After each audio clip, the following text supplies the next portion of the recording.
ஸ்ரீராமஜெயம். ஸ்ரீமதே ராமானுஜாய நமக. ஸ்ரீ வரவரமுனிய நமக. அஸ்மத் குருப்யோ நமக. பெரியோர்களே, தாய்மார்களே, அன்பு குழந்தைகளே, யாவருக்கும் புத்தாண்டு, ஆங்கில புத்தாண்டு வாழ்த்துக்களுடன் அடியேன் பா. சுந்தரராஜன் ஆண்டாள் வைபவத்தை மேலும் பார்க்கலாம், திருப்பாவை பாசுரங்களை பார்க்கலாம் என்று கூறிக்கொண்டு தொடங்குகிறேன். முதலில் வேத கோஷத்துடன் தைத்திரிய உபனிஷத்தில் சிக்ஷாவல்லி என்று தொடங்கும் பிரதம பிரஷ்னத்தில் சேவித்து மேலே ஆண்டாள் விஷயமாக பல ஆச்சாரியர்கள் மேலும் புத்தக எழுத்தாளர்கள் அவர்கள் கூறியதை பார்க்கலாம். இந்த சிக்ஷாவலியை சேவிப்பதில் இங்கே பலவிதமான தர்மங்களை பற்றியும் அவற்றை செய்வதால் கிடைக்கக்கூடிய நற்பயன்களை குறித்தும் இந்த மந்திரம் விவரிப்பதால் அது எல்லோருக்கும் நன்மை பயக்கும் என்று கூறி தொடங்குகிறேன். ஹரிஹி ஓம் ஹரிஹி ஓம் ஷன்னோ விப்ரஷம் வருணः ஷன்னோ பவத்பர்யமா ஷன்ன இந்திரோ ப்ருஹஸ்பதிः ஷன்னோ விஷ்ணுருக்ரமः நமோ பிரம்மணே நமஸ்தே வாயோ த்வமேவ பிரத்யக்ஷம் பிரம்மாசி த்வமேவ பிரத்யக்ஷம் பிரம்ம வதிஷ்யாமி ருதம் வதிஷ்யாமி சத்யம் வதிஷ்யாமி தன்மாமவது தத்வக்தாரமவது அவது மாம் அவது வக்தாரம். ஓம் சாந்தி சாந்தி சாந்தி. சிக்ஷாம் வியாக்யாஸ்யாமஹ வர்ணஸ்வரஹ மாத்ராபலம் சாமசந்தானஹ இத்யுக்தக்ஷீக்ஷாத்யாயः சகனௌ யசः சகனௌ பிரம்மவர்ச்சசம் அதாதஸ்ஸஹம் கீதாய உபனிஷதம் வியாக்யாஸ்யாமஹ பஞ்சஸ்வதிகரணேஷு அதிலோகமதித்யௌஷிதமதி வித்யமதி பிரஜமத்யாத்மம் காமகாசகம் கீதா இத்யாசக்ஷதே அதாதிலோகம் பிருத்திவி பூர்வரூபம் ஜௌருத்தரரூபம் ஆகாசசந்திஹி வாயுசந்தானம் யத்யதி லோகம் அதாதித்யௌதிஷம் அக்னிபூர்வரூபம்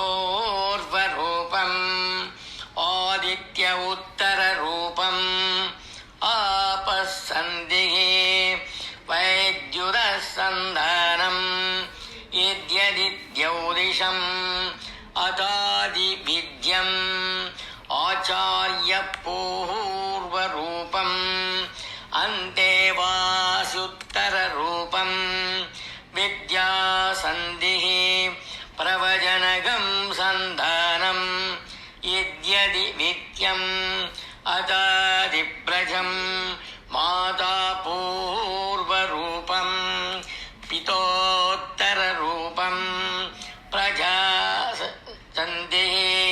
பிரஜனஜனகம் சந்தானம் இத்யாதி பிரஜம் அதாத்யாத்மம் அதராகன பூர்வரூபம் உத்தராகனருத்தரரூபம் வாக்சந்திஹி ஜிஹ்வாசந்தானம் யத்யத்யாத்மம் இதி மாமகா சகம்ஹிதாः ய ஏவமேதாமகா சகம்ஹிதா வியாக்யாதா வேத சந்தேயதே பிரஜயா பசுபிஹி பிரம்மவச்சசேனோன்னோத்யேன सुवर्गेण लोकेन यश्चन्दसा वृषभो विश्वरूपः सन्दोभ्योऽद्यमृतात्यं वसुव समेन्द्रो मेधया स्पृणोतु अमृतस्य देवतारणो भूयासं शरीरं मे विचर्षणं जिह्वा मे मधुमत्तमा कर्णाभ्यां भूरिविश्रुवम् ब्रह्मणः कोशोऽसि मेधया विगितः इदं मे गोपाय आवहन्ति वितन्वानाम् ॐ शान्ति शान्ति शान्तिः हरिः ஓம். மேலே அடுத்து வரும் நாட்களிலே தொடர்ந்து தைத்திரிய உபநிஷத்தை சேவித்து மகிழலாம். மேலும் ஆண்டாள் விஷயமாக நமது நூலாசிரியர் பாஷ்ய ராமானுஜதாசன் 12 ஆழ்வார்கள் விஷயமாக ஆண்டாள் விஷயமாக என்ன கூறியிருக்கிறார் என்று மேலே பார்ப்போம். நாச்சியார் திருமொழியில் நாம் நனைவோம். பசுங்கிளி நிறத்தவளான எம் பரந்தாமனது மோக வலையில் சிக்கி தவிக்கிறாள். அவரோடு நான் கூடி மகிழ அவரை உடனே அழைத்து வா என்கிறாள். வரும்போது அவரை வளையல்களை கொண்டு வரச் சொல். அவர் பிரிவால் இழைத்து கழன்று விழுந்த வளையல்கள் அவரை கண்டு பருத்த கைகளுக்கு ஏற்றதாக இருக்கும். பிறகு கழன்று விழுகிறதா பார்.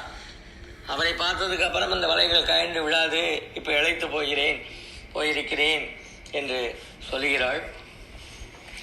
பெண்சங்கை விழித்து, பெண்சங்கே பெரும் பாக்யவானே, இந்த பேதைக்கு கூறு, நான் சொல்லுவதை பேதைக்கு கூறு.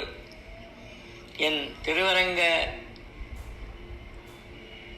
பெருமாளின் அதரங்கள் பச்சை கற்பூரம் போல பரிமளிக்குமா, அல்லது தாமரை பூ போல மணக்குமா, அல்லது மதுரமான ரசத்தை உண்டதால் ஏற்படும் இனிப்பு போல தித்திக்குமா?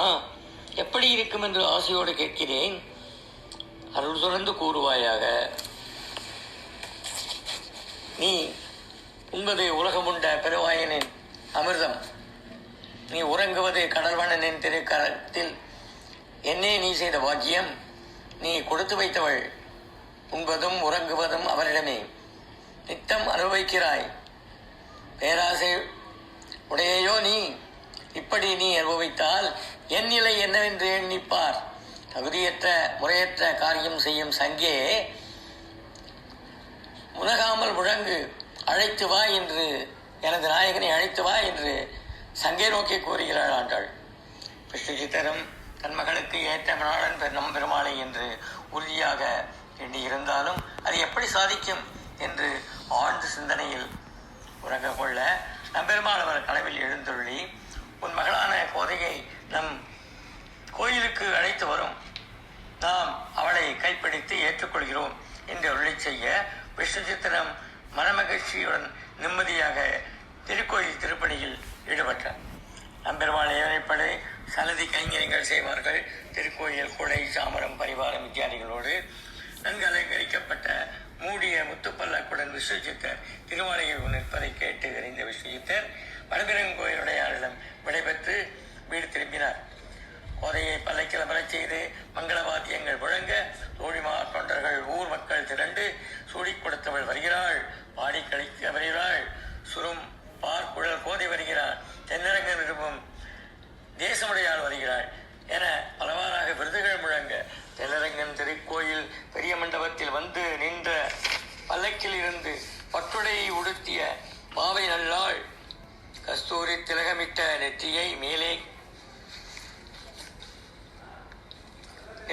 நெற்றிக்கு மேலே சுட்டி முதலிய ஆபரணங்கள் மின்னி கண்களை பறிக்க செங்கழி நீர் வாசனை மாலை அணிந்து மாயவனை மையல் கொள்ள வைக்கும் கடல் விழியில் காதோறும் ஓட மைதீட்டி கொடி போன்ற இடையுடையவளாக கால்களில் சிலம்பு ஒலிக்க சீரான வளைகள் அணிந்து அன்னமென நிலையிட்டு அழகு ஓவியமாக அச்சுதன் அமரன் அரங்கன் திருமுன்னே சென்றாள். அழகிய மணவாளன் கை நீட்டி அழைக்க கேசவனை பாதாதி கேசம் வரை கண்டு அனுபவித்து அவன் கால் பிடித்து நாகத்தலையானின் மீது ஏற அரங்கன் திருவடி வருடி ஐக்கியமானாள். பின் விஷ்ணுசித்தருக்கு மாலை மரியாதைகள் பரிவட்டம் தீர்த்த பிரசாதங்கள் வழங்கி நம்பெருமாளுக்கு மாமனார் சொசுர அமரவந்தியம் என்ற பெரும் பெயரை பெற்றார். பாலனுக்கே மாமனாராதனால் விஷ்ணுசித்தர் ஆழ்வார்களுள் பெரிய ஆழ்வார் என்று அழைக்கப்பட்டார். மேலும் அவர் கிருஷ்ணன் மேல் பேராத அன்பு கொண்டவராதலால் அவர் பெரிய ஆழ்வார் என்று அழைக்கப்பட்டார். ஒரு மகள் தன்னை உடையேன் நிறைந்த புகழால் திருமகள் போல் வளர்த்தேன் செங்கல்மால் தான் கொண்டு போனான் என்று அன்று இவர் பாடிய பாட்டே நடந்துவிட்ட பெருமிதத்தில் மிதந்து கொண்டு ஊர் திரும்பி வளபெருங்கோயில் உடையானுக்கு மாலை தொடுத்தும் பணி செய்து 85 ஆண்டுகள் சேவை செய்த பின் சில காலம் திருமாலிருஞ்சோலை அழகருக்கு தொண்டு செய்து எம்பெருமாள் பெரு வீடு அடைந்தார். ஸ்ரீவில்லிபுத்தூரிலே ஆண்டாளுக்கு ஒரு கோயிலை அமைத்து அவள் பூதேவியின் அம்சம் என்று எல்லோரும் வழிபடச் செய்து ஒரு பேருதவி செய்து நாம் எல்லோரும் இங்கு சென்றால் ஆண்டாளை வழிபட உதவி செய்தார், பெரிய உதவி செய்தார் அந்த பெரிய ஆழ்வார் என்று கூறிக்கொண்டு, பெரியோர்களே எல்லோரும் சௌக்கியமாக இருங்கள், சந்தோஷமாக இருங்கள், திடகாத்திரமாக இருங்கள்.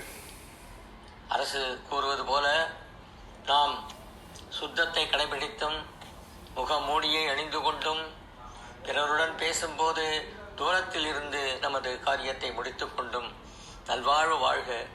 நமது ஸ்ரீ வைஷ்ணவ சம்பிரதாயமே சுத்தம் எப்படி என்பதை பிறருக்கு காட்டிக் கொடுக்கும் சம்பிரதாயம்.